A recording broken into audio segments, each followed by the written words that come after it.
على عباده الذين اصطفى أما بعد أعوذ بالله من الشيطان الرجيم بسم الله الرحمن الرحيم كنتم خير أمة أخرجت للناس تأمرون بالمعروف وتنهون عن المنكر تؤمنون بالله صدق الله العظيم اللهم صل على سيدنا ومولانا محمد وعلى آل سيدنا ومولانا محمد وبارك وسلم. محترم بھائیو، دوستو، بزرگوں، دین کی محنت کی ذمہ داری صرف مردوں کی نہیں ہے. دین کی محنت کی ذمہ داری امت کی ہے. تین طبقات کو ملا کر امت بنائی گئی ہے. امت میں تین طبقے ہوتے ہیں. امت میں مرد ہوتے ہیں، عورتیں ہوتی ہیں، بچے ہوتے ہیں. رسول اللہ صلی اللہ علیہ وسلم نے انسانیت کے تینوں طبقوں پر ایک ساتھ میں محنت کی ہے. آپ صلی اللہ علیہ وسلم نے عورتوں میں اماں خدیجہ کو دعوت دی ہے اور مردوں میں ابو بکر رضی اللہ عنہ کو دعوت دی ہے اور بچوں میں حضرت علی رضی اللہ عنہ کو دعوت دی ہے. تینوں طبقوں پر ایک ساتھ میں محنت کی ہے. محترم بزرگوں، جس گھر کے تینوں لگیں گے اس گھر میں نتیجہ آئے گا. جس گھر کے مرد بھی لگیں گے، جس گھر کی عورتیں بھی لگیں گی، جس گھر کے بچے بھی دین کی محنت میں لگیں گے، اس گھر میں نتیجہ آئے گا. اس لیے گھر کے تینوں لگے، اس کی فکر کرنا ہے. آپ حضرات روزانہ کی ملاقاتوں میں جائیں تو ہر گھر میں مردوں میں، عورتوں میں، بچوں میں کیسے دین آوے اس کی بات کریں. محترم بزرگوں، ابراہیم علیہ السلام کے گھر کے تینوں کی بڑی قربانی لگی. بڑی قربانی سے بڑا نتیجہ آیا. بڑی قربانی لگی ابراہیم علیہ السلام کی. بڑی قربانی لگی آپ کی بیوی حضرت ہاجرہ کی، اور بڑی قربانی لگی آپ کے بچے اسماعیل کی. تینوں کی بڑی قربانی لگی تو اللہ تعالیٰ نے ان کے ہاتھوں سے بیت اللہ بنوایا. ان کی قربانیوں پر زمزم ملا. زمزم ملا قیامت تک کے لیے. زیادہ تر نبی ابراہیم علیہ السلام کی نسل میں پیدا ہوئے، یہاں تک کہ محمد الرسول اللہ صلی اللہ علیہ وسلم بھی ابراہیم علیہ السلام کی نسل میں پیدا ہوئے. چاروں آسمانی کتابیں نازل ہوئی ابراہیم علیہ السلام کی نسل میں. بڑی قربانیوں کے بڑے نتیجے آتے ہیں. ان نبیوں کا کام زیادہ بڑا ہے جن کی عورتوں نے ان کا ساتھ دیا ہے. ان نبیوں کا کام زیادہ نہیں بڑا جن کی عورتوں نے ان کا ساتھ نہیں دیا.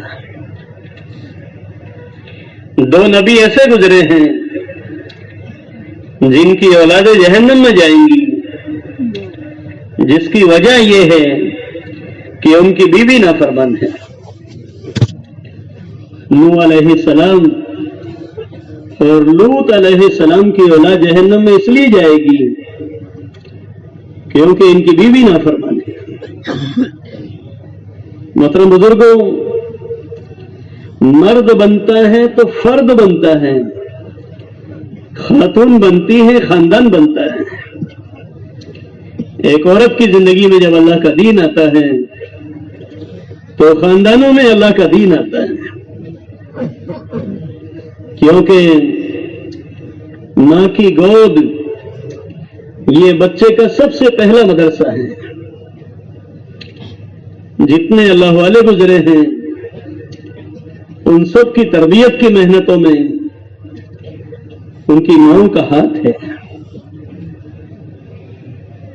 جب گھر کی عورتیں دین والی تھی، جب گھر کی عورتیں تہجد والی تھی، نماز والی تھی، قرآن کی تلاوت والی تھی، اللہ کے ذکر والی تھی، جب گھر کی عورتیں پردے والی تھی، آخرت والی تھی، تو ان کی نسلوں میں غوث اعظم بغدادی پیدا ہوتے، نظام الدین اولیاء پیدا ہوتے، قطب الدین بختیار کاکی پیدا ہوتے، خواجہ معین الدین چشتی ازمیری پیدا ہوتے، مولانا الیاس صاحب رحمۃ اللہ علیہ جیسے پیدا ہوتے.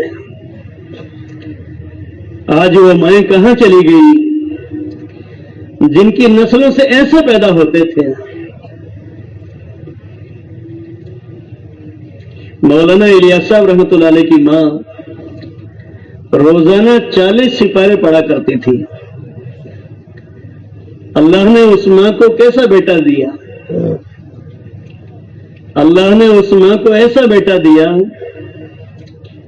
مولانا الیاس صاحب رحمۃ اللہ علیہ کے گھر میں ایک بوڑھی اماں تھی جو یوں کہتی تھی، بیٹے الیاس، جب تو گھر میں آتا ہے میں پہچان لیتی ہوں.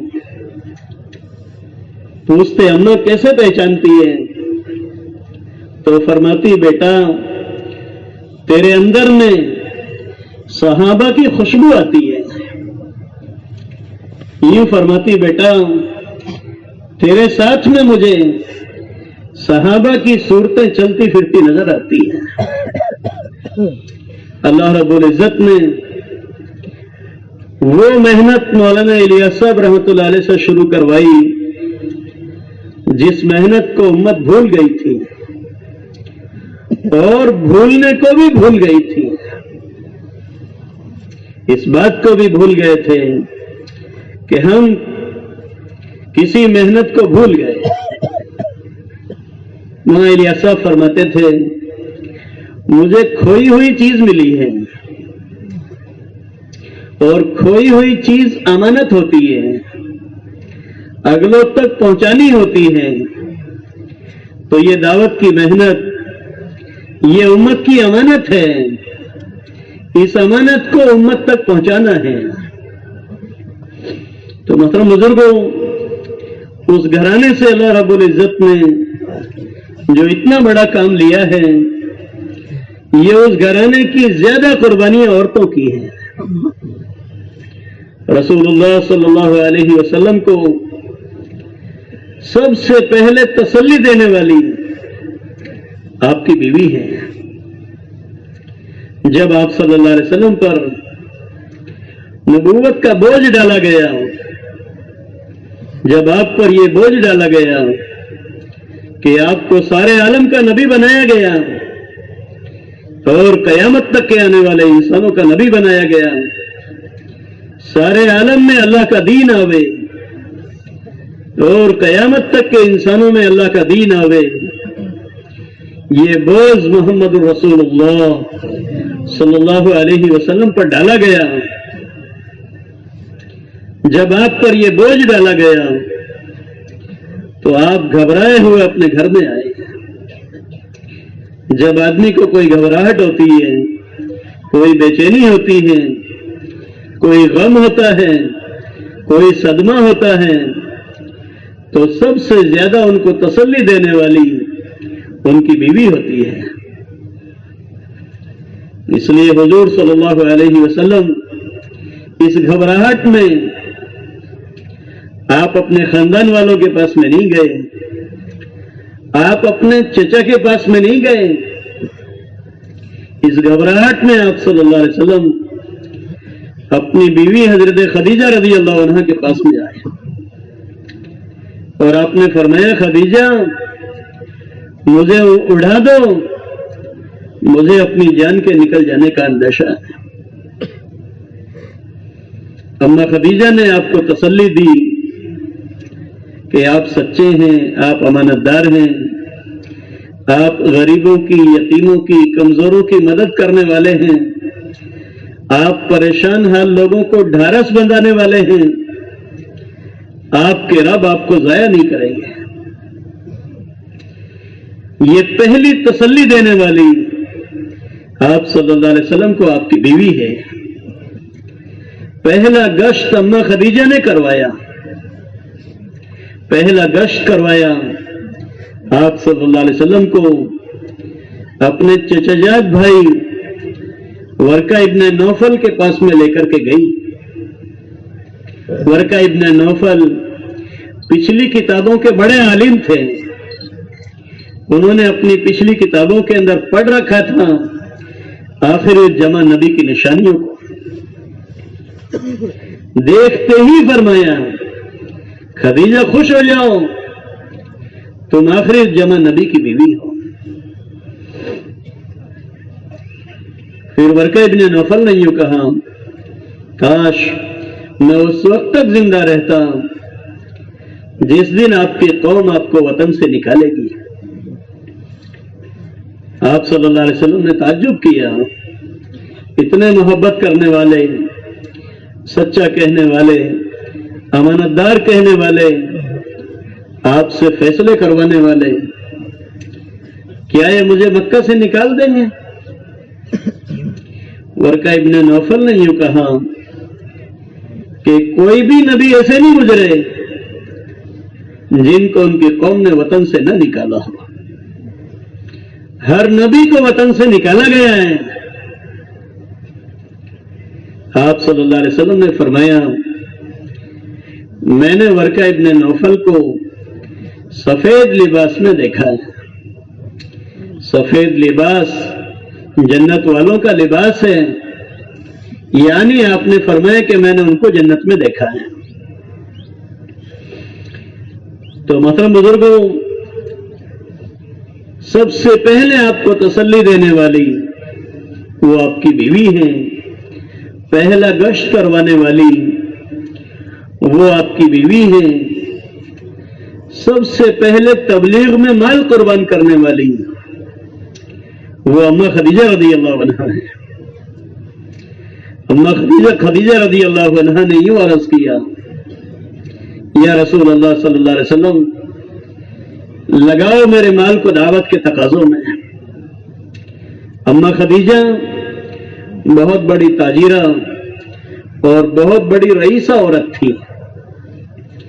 ان کی تجارت دنیا کے ملکوں میں چلا کرتی تھی، انٹرنیشنل تجارت تھی ان کی،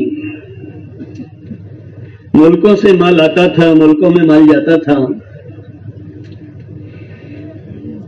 اس زمانے میں ان کے پاس میں سونے کی اینٹیں تھی۔ اس زمانے میں اماں خدیجہ کے مکانوں کی کھڑکیوں کے شیشے لگے ہوئے تھے۔ یوں عرض کیا یا رسول اللہ لگاؤ میرے مال کو دعوت کے تقاضوں میں۔ جب آپ کا نکاح اماں خدیجہ سے ہوا تو آپ سے یوں کہا گیا کہ ہم نے آپ کا نکاح خدیجہ سے کر کر آپ کو مالدار بنا دیا ہے، لیکن دین کو پھیلانے میں، دعوت کی محنت کے تقاضوں میں اتنا مال لگایا اماں خدیجہ نے کہ جب دنیا سے جانے کا وقت آیا تو اماں خدیجہ کے کپڑوں پر پیوند لگے ہوئے تھے۔ ایک مشرکہ بہن ان کے یہاں آیا کرتی تھی، اس مشرکہ بہن نے تانا دیا کہ خدیجہ کیا فائدہ ہوا تبلیغ میں لگنے سے، تو ساری زندگی قربانیاں دیتی رہی، مجاہدے برداشت کرتی رہی، ساری زندگی پریشانیاں جھیلتی رہی، آج تیرا یہ حال ہے کہ تیرے کپڑوں پر پیوند لگے ہوئے ہیں۔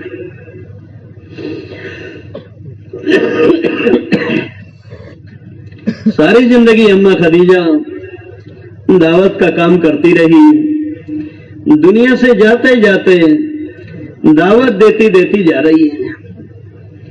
اس مشرکہ بہن سے آخرت کی بات کی اور یوں فرمایا بہن یہ تکلیف تو موت پر ختم ہو جائے گی، مرنے کے بعد اللہ رب العزت قبر میں جنت کا بستر بچھائیں گے، جنت کی کھڑکیاں کھولیں گے، اور قیامت کے دن اللہ پاک عرش کا سایہ نصیب فرمائیں گے، پل صراط پر بجلی کی طرح سے پار کر دیں گے، اور اللہ پاک اپنے محبوب صلی اللہ علیہ وسلم کو اعلیٰ درجے کی جنت دیں گے۔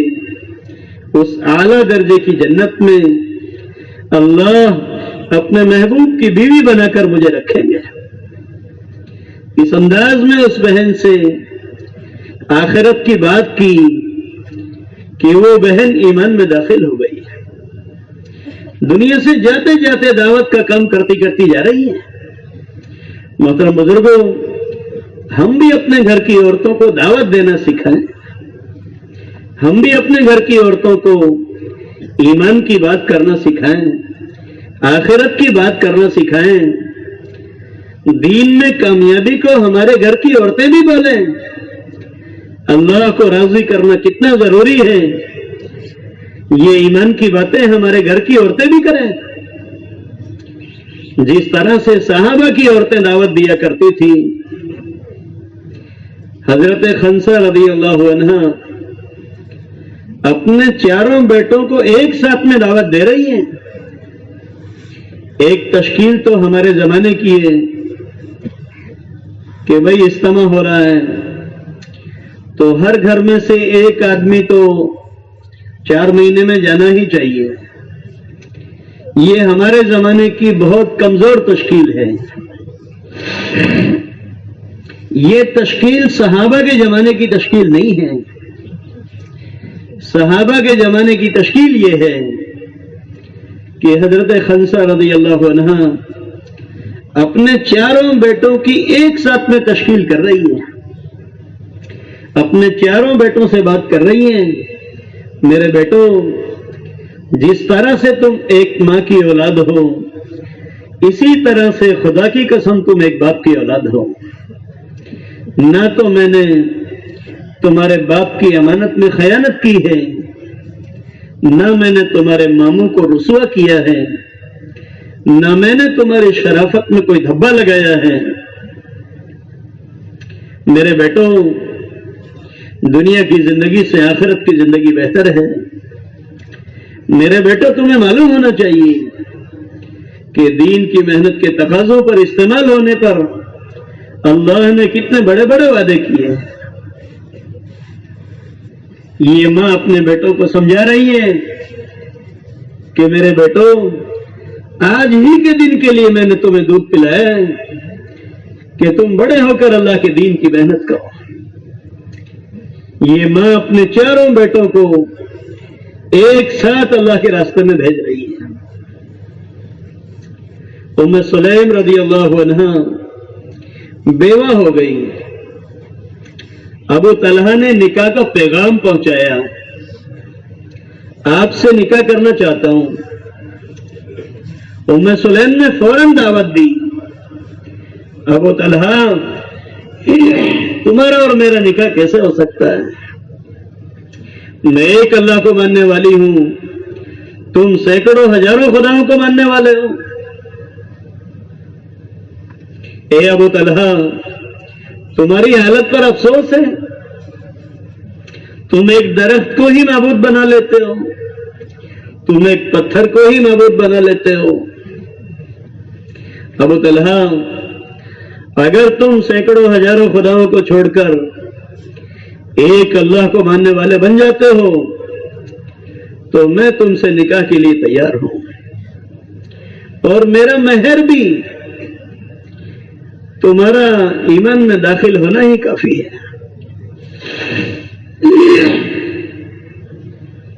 ام سلیم کی دعوت پر ابو طلحہ ایمان میں داخل ہوئے۔ ام سلیم نے اپنے بیٹے حضرت انس سے فرمایا کہ بیٹا انس، میرا نکاح ابو طلحہ سے کر دو۔ یہ صحابہ کی عورتیں دعوت دے رہی ہیں۔ ایک صحابی عورت کو پتا چلا کہ ایک صحابی کا بیان چل رہا ہے۔ وہ صحابیہ عورت اپنے جوان بیٹے کی شادی کی تیاری میں ہیں۔ اور اپنے بیٹے سے فرمایا بیٹا مجھے بھی لے کر کے چلو بیان میں. بیٹا ماں کو بیان میں لے کر کے گیا, پردے میں بٹھایا. وہ صحابی جنت کی حوروں کا بیان کر رہے تھے اور اللہ کے راستے کی تشکیل کر رہے تھے. ماں نے اپنے بیٹے سے فرمایا بیٹا چھوڑ دنیا کی بیوی کو, جا اللہ کے راستے میں جنت کی حوروں سے شادی کر لے. یہ ماں اپنے بیٹے کی تشکیل کر رہی ہے اور اللہ کے راستے میں بھیج رہی ہے. دوسرے ہی دن یہ بیٹا اللہ کے دین کے کام آ گیا. ماں نے رات میں خواب دیکھا, خواب میں اپنے بیٹے کو جنت میں دیکھا اور جنت کی حوروں کے ساتھ میں دیکھا. محترم بزرگوں, صحابہ کی عورتیں تشکیل کیا کرتی تھیں, تو صحابہ کی عورتوں کی طرح سے ہمارے گھر کی عورتیں بھی تشکیل کرنے والی بن جائیں, ہمارے گھر کی عورتیں بھی ایمان کی بات کرنے والی بن جائیں اور اپنے شوہر کو, اپنے بیٹوں کو, اپنے بھائیوں کو, اپنے ابا کو ایمان کی بات کر کر اللہ کے راستے میں روانہ کرنے والی بن جائیں, تو بتاؤ نکلنا آسان ہے کہ نہیں ہے؟ گھر کی عورتیں ایمان کی بات کریں کہ تم تو جاؤ اللہ کے راستے میں, تمہارے نکلنے سے دکان تو بند ہوگی لیکن روزی بند نہیں ہوگی, کیونکہ روزی کے مالک کون ہے؟ روزی کے مالک اللہ ہے. روزی کا مالک دکان نہیں ہے, روزی کے مالک اللہ ہے. گھر کی عورتیں ایمان کی باتیں کر رہی ہیں کہ تم تو جاؤ اللہ کے راستے میں, تمہارے اللہ کے راستے میں جانے سے گھر سے کمانے والا تو جائے گا لیکن کھلانے والا نہیں جائے گا. کھلانے والے کون ہیں؟ کھلانے والے کون ہیں؟ محترم بزرگوں, ہم سب اپنے بچوں کے باپ ہیں, بچوں کے رب نہیں ہیں. بچوں کے رب کون ہے؟ اللہ ہے. جو نفع ہماری تقدیر میں ہے ہمارے پیچھے سے بھی ہو کر رہے گا, اور جو نقصان ہماری مقدر میں ہے ہماری موجودگی میں بھی ہو کر رہے گا, کیونکہ نفع نقصان کے مالک ہم نہیں ہیں, نفع نقصان کے مالک اللہ ہے.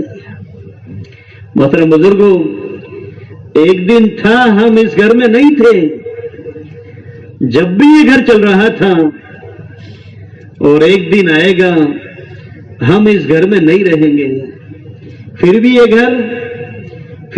گھر چلتا ہی رہے گا, کیونکہ اس گھر کو چلانے والے ہم نہیں ہیں, اس گھر کو چلانے والے اللہ ہیں.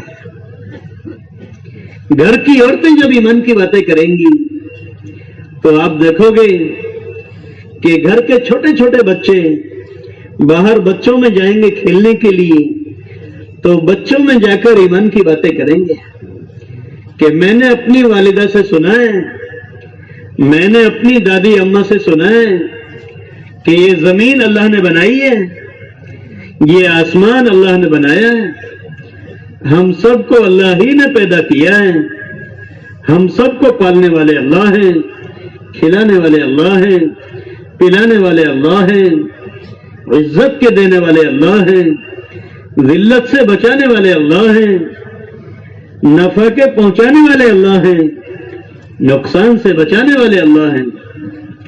ہمارے گھر کے چھوٹے چھوٹے بچے ایمان کی بات کرنے والے بنیں گے. گھر میں چھوٹے چھوٹے بچے, جب عورتوں میں اعمال کا ماحول ہوگا, جب عورتیں نماز والی ہوں گی, تلاوت والی ہوں گی, رکوع کرنے والی, سجدہ کرنے والی اور اللہ کے سامنے رونے والی ہوں گی, آپ دیکھو گے گھر کے چھوٹے چھوٹے بچے وضو کریں گے, مصلی بچھائیں گے, نماز کی نیت باندھیں گے, چھوٹے چھوٹے بچے رکوع کریں گے, سجدہ کریں گے, معصوم ہاتھ اللہ کے سامنے اٹھائیں گے. کیونکہ محترم بزرگوں, گھر کی عورتیں دین والی ہیں. ان گھر کی عورتوں میں اپنے گھر کو مسجد بنایا ہے، اپنے گھر کو مدرسہ بنایا ہے۔ پرانے زمانے میں یہ بات مشہور تھی کہ مسلمانوں کے گھر ایسے ہیں جیسے ان کی مسجد ہے۔ مسلمانوں کے گھر کیسے ہیں؟ جیسے ان کی مسجد ہے۔ جیسے مسجد کے اندر ایک ماحول ہوتا ہے، مسجد میں جانے والے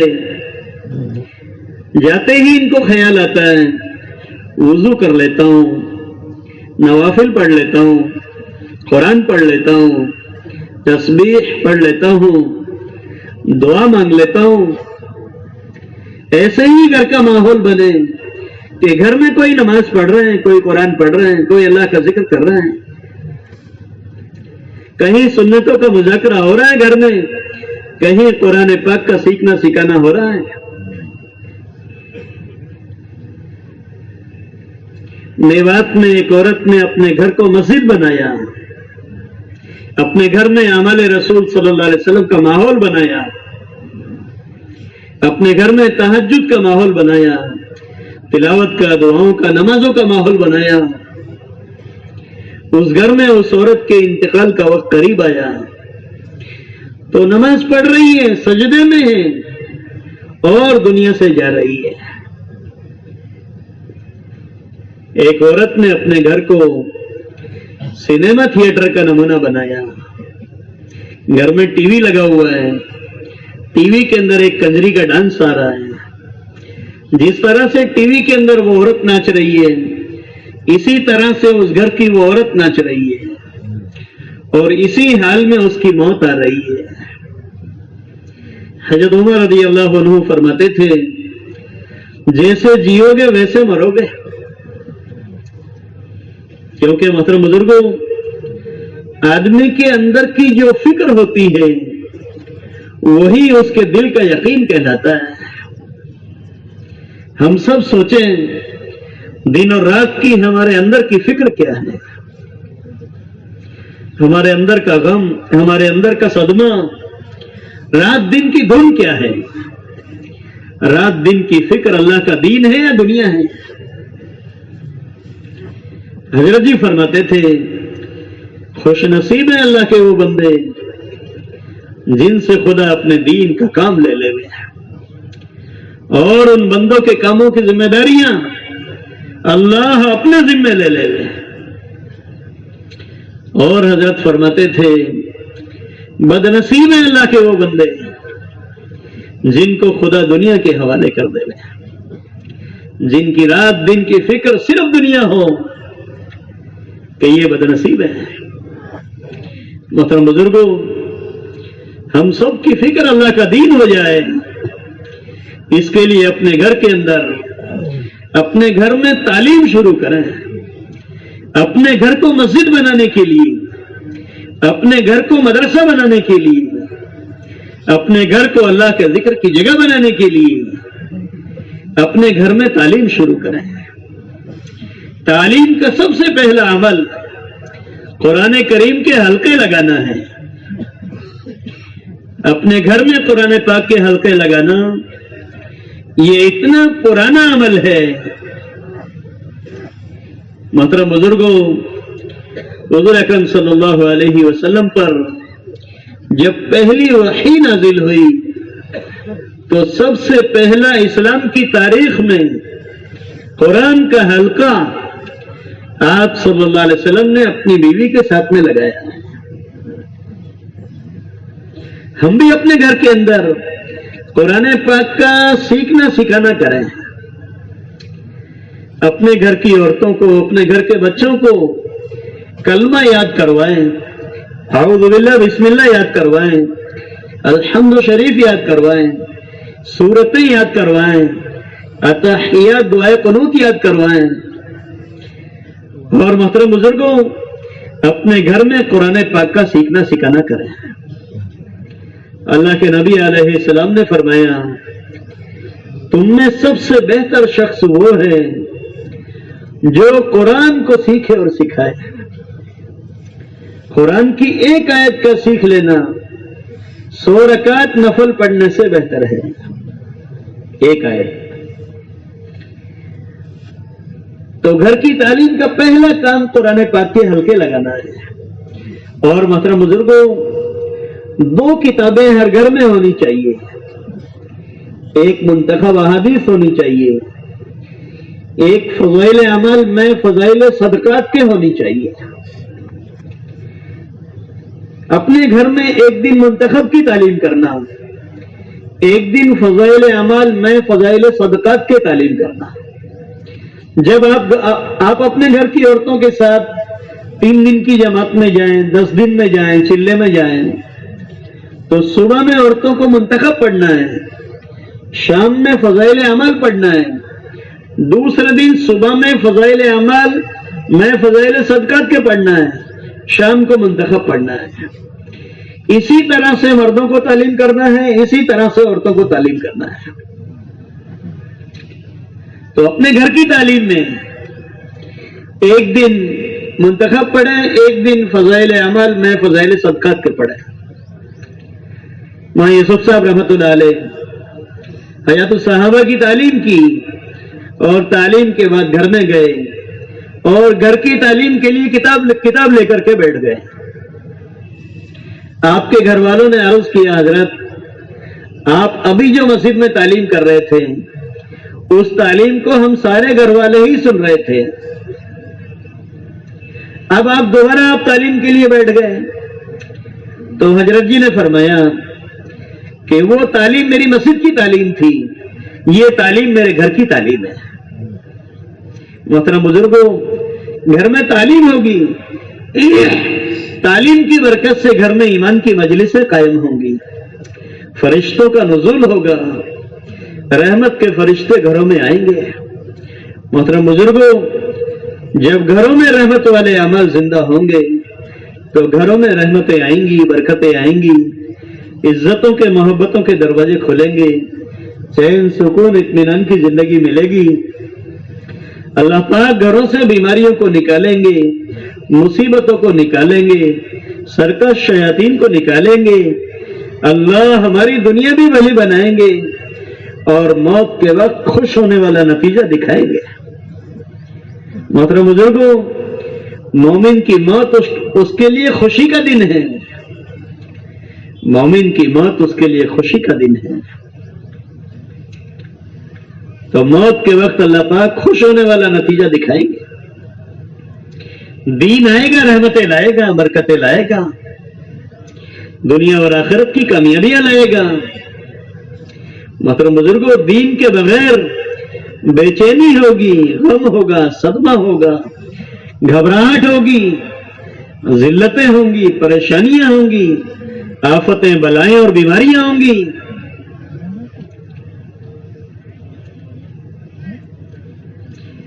دین کے بغیر زندگی نہیں بنا کرتی. اس لیے گھر میں تعلیم کریں. اور گھر کی تعلیم کا تیسرا کام 6 صفات کا مذاکرہ کریں. اپنے گھر کی عورتوں کو 6 صفات کا مذاکرہ سکھائیں تاکہ ہمارے گھر کی عورتیں دعوت دینے والی بنیں. اور محترم بزرگوں، اپنے گھر میں تشکیل کا ماحول بنائیں صحابہ کے گھروں کی طرح سے. آپ اپنے گھر کی عورتوں کی تشکیل کریں، بیوی کی، ماں کی، بیٹیوں کی، ان سب کی تشکیل کریں اللہ کے راستے میں جانے کے لیے. اور اپنے گھر میں مشورہ کریں، کل تعلیم کون کریں گے، کل قرآن کے حلقے کون لگائیں گے، کل کتابی تعلیم کون کریں گے، یہ مشورہ کریں. اور محترم بزرگوں، اپنے گھر کی عورتوں کو ہفتے واری تعلیم میں بھیجیں. آپ کے محلے میں عورتوں کی ہفتے واری تعلیم ہوتی ہوگی، کیونکہ نظام الدین سے یہ کہا جا رہا ہے کہ 20، 25، 30 گھروں کے درمیان ہفتے واری تعلیم ہونی چاہیے. ہر گھر ہفتے واری تعلیم سے جڑا ہوا ہونا چاہیے.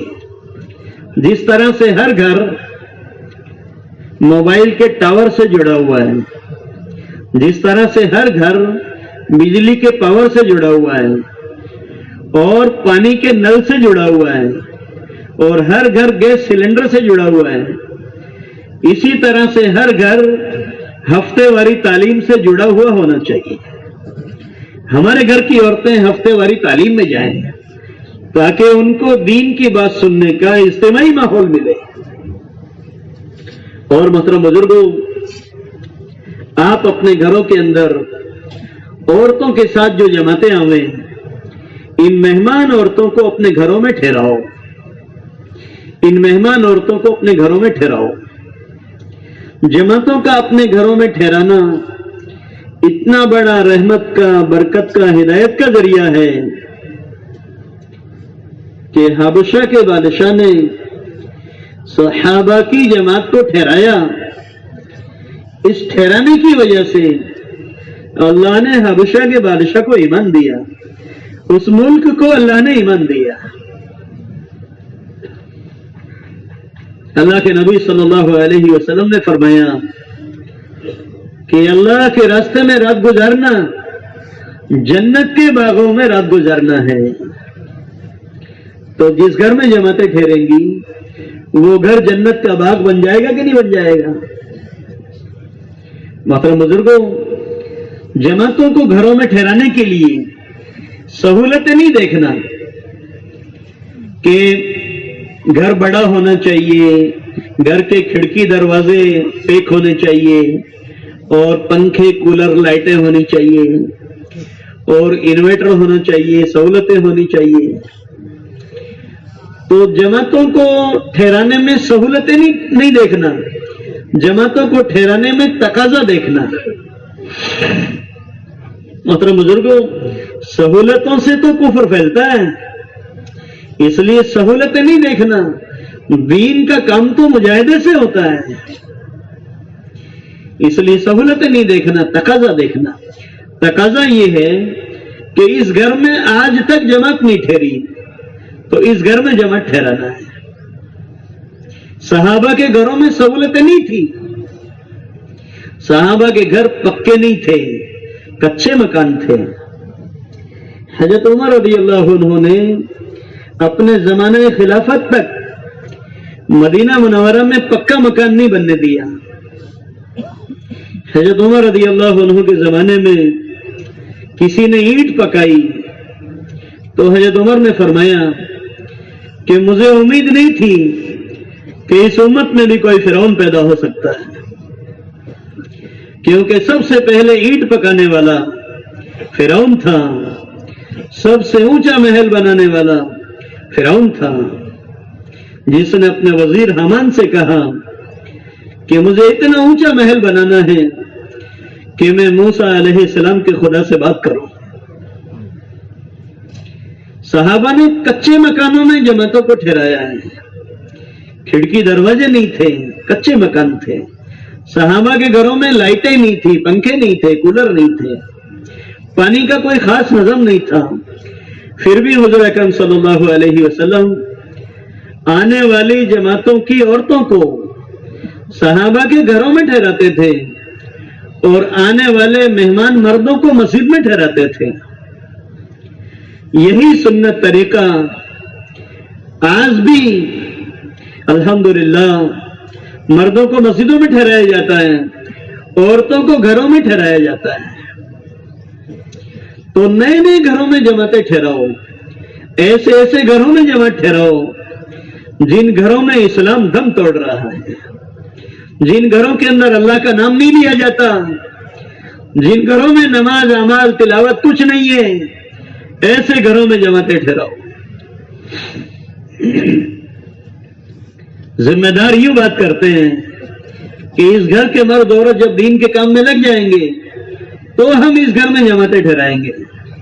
جب تم جماعتیں ٹھہراؤ گے تو اس گھر کے مرد عورت دین کے کام میں لگیں گے. یہ تھوڑی ہے کہ اس مریض کو دوا بعد میں دیں گے، پہلے یہ ٹھیک ہو جائے. آپ جماعتیں ٹھہراؤں گے تو ان گھروں میں اللہ کا دین آئے گا. جماعت کی عورتیں تعلیم کریں گی، قرآن پاک کے حلقے لگائیں گی، اس گھر کے اندر محلے کی عورتیں آئیں گی، اس گھر میں بیان ہوگا، اس گھر میں دین کی باتیں ہوں گی، اس گھر میں تہجد ہوگی. تو ان اعمال کی برکت سے اللہ اس گھر کی عورتوں میں طلب پیدا کر دیں گے. اس گھر کی عورتوں میں شوق پیدا کر دیں گے. ایک آدمی اپنی بیوی سے کہتے تھے کہ میں تیرے کو برقع لا دیتا ہوں, تو برقع پہن لیا کر, پردہ کر لیا کر. تو ان کی بیوی نے جواب دیا کہ اگر تم مجھے سونے کا برقع بھی لا دو گے تو نہیں پہنوں گی, کیونکہ پردہ مجھے کرنا ہی نہیں ہے. حالانکہ محترم بزرگوں, عورتوں پر پردہ فرض ہے نماز کی طرح سے, بے پردگی حرام ہے شراب کی طرح سے. عورتوں پر پردہ ایسے فرض ہے جیسے نماز فرض ہے. عورتوں پر بے پردگی ایسے حرام ہے جیسے شراب حرام ہے. عورت کی آواز کا پردہ ہے, عورت کی چال کا پردہ ہے, اس کی کھال کا پردہ ہے, اس کی ڈھال کا پردہ ہے. اس لیے عورتوں کو ڈھیلا لباس پہننا چاہیے, پورا پہننا چاہیے, موٹا کپڑا پہننا چاہیے, چمکدار کپڑا پہن کر گھر سے باہر نہیں جانا چاہیے.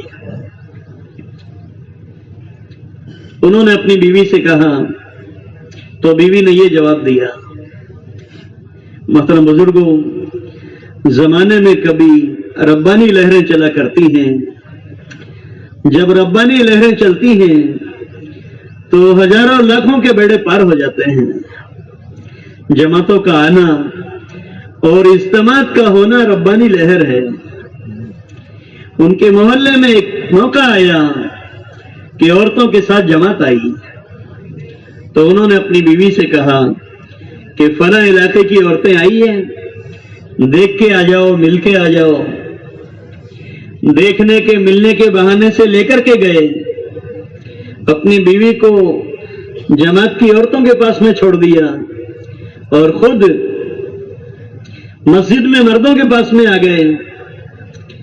ان کی بیوی وہاں تعلیم میں شریک ہوئی, بیان میں بیٹھی اور تشکیل میں رہی اور دعا میں رہی. دعا کے بعد انہوں نے اپنی بیوی کو آواز دی کہ چلو گھر چلتے ہیں. تو اندر سے آواز آئی کہ پہلے برقع آئے گا, بعد میں گھر جاؤں گی.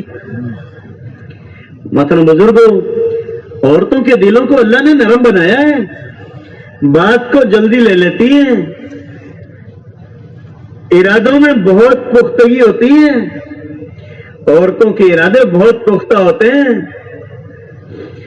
اگر وہ بھلائی کا ارادہ کر لیتی ہیں تو بہت پختگی کے ساتھ میں اس کو پورا کرتی ہیں. اللہ نہ کرے کسی گھر کی عورت برائی کا ارادہ کر لے تو کتنی پختگی کے ساتھ میں وہ برائی میں لگتی ہے. آپ نے بہت کم سنا ہوگا کہ مردوں میں کوئی ساتھی 4 مہینے میں گئے اور وہ تہجد والے بن کر کے آ گئے. یہ آپ نے بہت کم سنا ہوگا, لیکن آپ بہت زیادہ یہ سنو گے کہ ایک عورت 3 دن اللہ کے راستے میں گئی اور وہ تہجد والی بن کر کے آ گئی, کیونکہ عورتوں کے ارادے پختہ ہوتے ہیں. فرعون نے طے کر لیا کہ موسیٰ علیہ السلام کو قتل کرنا ہے, اور فرعون کی بیوی نے طے کر لیا کہ موسیٰ علیہ السلام کو فرعون کی گود میں پالنا ہے. تو ایک عورت نے طے کر لیا. تو فرعون نے کہا, موسیٰ علیہ السلام کو دیکھتے ہی کہا یہی موسیٰ ہے, میں اس کو قتل کروں گا. لیکن بیوی نے پختہ ارادہ کر لیا کہ موسیٰ علیہ السلام کو فرعون کی گود میں پالنا ہے. تو فرعون کی بیوی حضرت آسیہ نے کہا کہ تیرے کو تو سبھی موسیٰ نظر آتے ہیں, بلی کو چھینچڑے ہی نظر آتے ہیں, مقدر سے ہمیں بیٹا ملا ہے, دیکھو کتنا خوبصورت بچہ ہے. نبی اپنے زمانے کے سب سے زیادہ خوبصورت ہوتے تھے. تو فرعون کی بیوی نے طے کر لیا. تو 30 برس رہے موسیٰ علیہ السلام فرعون کے محل میں,